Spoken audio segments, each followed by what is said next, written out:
சகோதர சகோதரிகளே, அடாது மலையிலும் விடாது இந்த கூட்டத்தை நடத்தி காட்டுவேன் என்றிருக்கின்ற விருதாச்சலம் கிளைக்கு ஆதரவாக உறுதுணையாக இந்த மேடைக்கு விருட்சம் கொடுக்கும் வகையிலே எதிரிலே எந்த மழை பெய்தாலும் பரவாயில்லை என்று இந்த கூட்டத்தினுடைய சாராம்சத்தை கேட்க வேண்டும் என்று வந்திருக்கின்ற எனது அருமை விருதாச்சலம் சார்ந்த சகோதர சகோதரிகளே, இந்த நேரத்திலே நான் நிறைய பேச வேண்டும், நிரம்ப பேச வேண்டும் என்றிருந்தாலும் கூட யார் கண்பட்டதோ தெரியவில்லை. ரயிலில் இருந்து இந்த மைதானம் வரை மிகப்பெரிய சிறப்பான வரவேற்பை கொடுக்கும் பொழுதே நினைத்தேன், யார் கண்டாவது பட்டு இந்த கூட்டம் ஏதாவது தடைப்பட்டு விடுமோ என்ற ஒரு அச்சம் இருந்தது. அது வேறு யாரும் தடை செய்ய முடியவில்லை. இந்த காலதேவன் நமக்கு ஒரு மழையாக கொடுத்து ஏதோ விருதாச்சலம் கிளைக்கு திருஷ்டிப்பட்டு விடக்கூடாது என்பதற்காக இந்த கூட்டத்தை மழையால் கலைத்து இருக்கிறார்.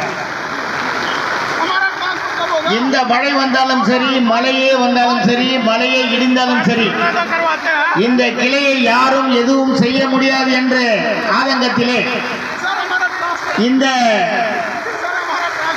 கூட்டத்தை காலதேவன் நமக்கு ஒரு சோதனைக்கு உள்ளாக்கி இருக்கிறார்.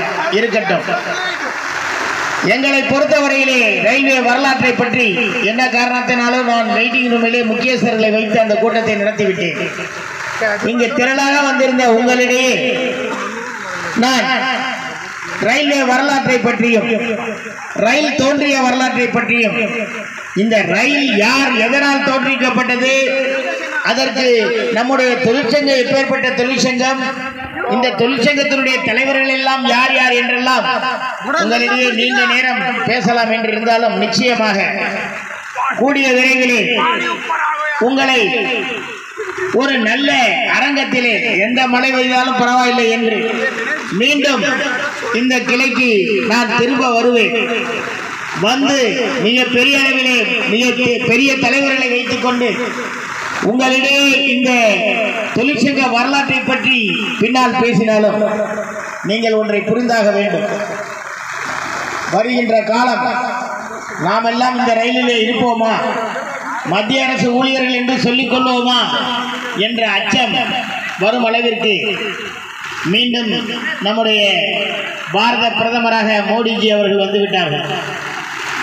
எங்கும் எதிலும் தனியார் மயம். குறிப்பாக சொல்ல போனால் இங்கு எனக்கு முன்பாக பேசிய தோழர்கள் போஸ்டன் டெலிகிராப் பின்னர் பிஎஸ்என்எல் ஆகி அதுவும் இப்போது இல்லாமல் நடுத்தருவிலே நிற்கின்ற குடும்பங்கள் போல பல்வேறு மத்திய அரசை சார்ந்த தொழிற்சாலைகள் மூடப்பட்டு தொழிலாளர்கள் நடுத்தருவிலே நிற்பது போல இந்திய நாட்டிற்கு எந்த விமானமும் இல்லாமல், எந்த ஏர்போர்ட்டும் இல்லாமல், அதற்கு ஒரு கேபினட் மினிஸ்டராக, அதாவது விமானமே இல்லாததற்கு ஒரு விமானத்துறை அமைச்சர், செத்து போன மோசமாகி போன பொருளாதாரத்துக்கு ஒரு நிதி அமைச்சர், இவை எல்லாவற்றையும் விற்பதற்காக இந்திய நாட்டையே அடகு வைப்பதற்காக இருக்கக்கூடிய ஒரு பிரதமர். இப்பேற்பட்ட நிலையிலே நாம் எல்லாம் இந்த ரயில்வே துறையிலே நீடிக்க வேண்டுமானால், இந்த ரயில்வே துறையிலே நாம் எல்லாம் மத்திய அரசு ஊழியர்கள் என்று பறைசாற்றிக் கொள்ள வேண்டுமானால் நிச்சயமாக நாம் எல்லாம் ஒன்றாக இணைந்து இந்த மத்திய அரசையும் நாம் எல்லாம் ரயில்வேயிலே நிரந்தரமாக புதிய பென்ஷன் திட்டத்தை ஒழித்து பழைய பென்ஷன் திட்டத்தை பெற்று நாம் எல்லாம்